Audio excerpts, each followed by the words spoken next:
بسم اللہ الرحمن الرحیم۔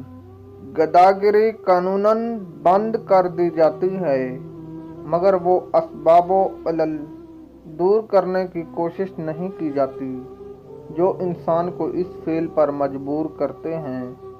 عورتوں کو سر بازار جسم فروشی کے کاروبار سے روکا جاتا ہے، مگر اس کے محرکات کا استحال کی طرف کوئی توجہ نہیں دیتا۔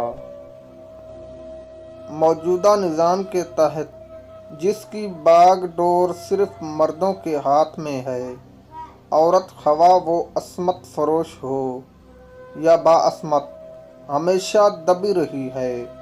مرد کو اختیار ہوگا کہ وہ اس کے متعلق جو چاہے رائے قائم کرے۔ سعادت حسن منٹو۔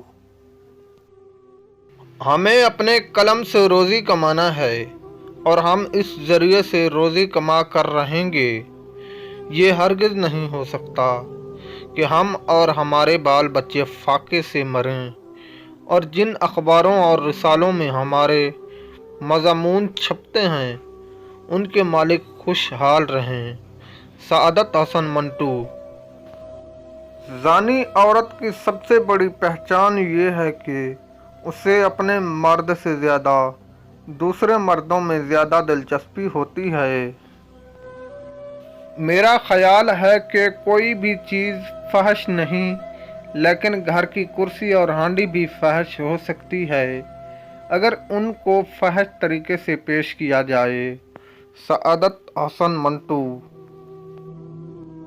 شادی شدہ عورت ہمیشہ اس مرد کی یاد میں رو رو کر پاگل ہو جاتی ہے جو اس کے نکاح میں ہو اور اسے چھوڑ دے۔ میں افسانہ اس لیے لکھتا ہوں کہ مجھے افسانہ نگاری کی شراب کی طرح لت پڑ گئی ہے۔ میں افسانہ نہ لکھوں تو مجھے ایسا محسوس ہوتا ہے کہ میں نے کپڑے نہیں پہنے، یا میں نے غسل نہیں کیا، یا میں نے شراب نہیں پی۔ سعادت حسن منٹو۔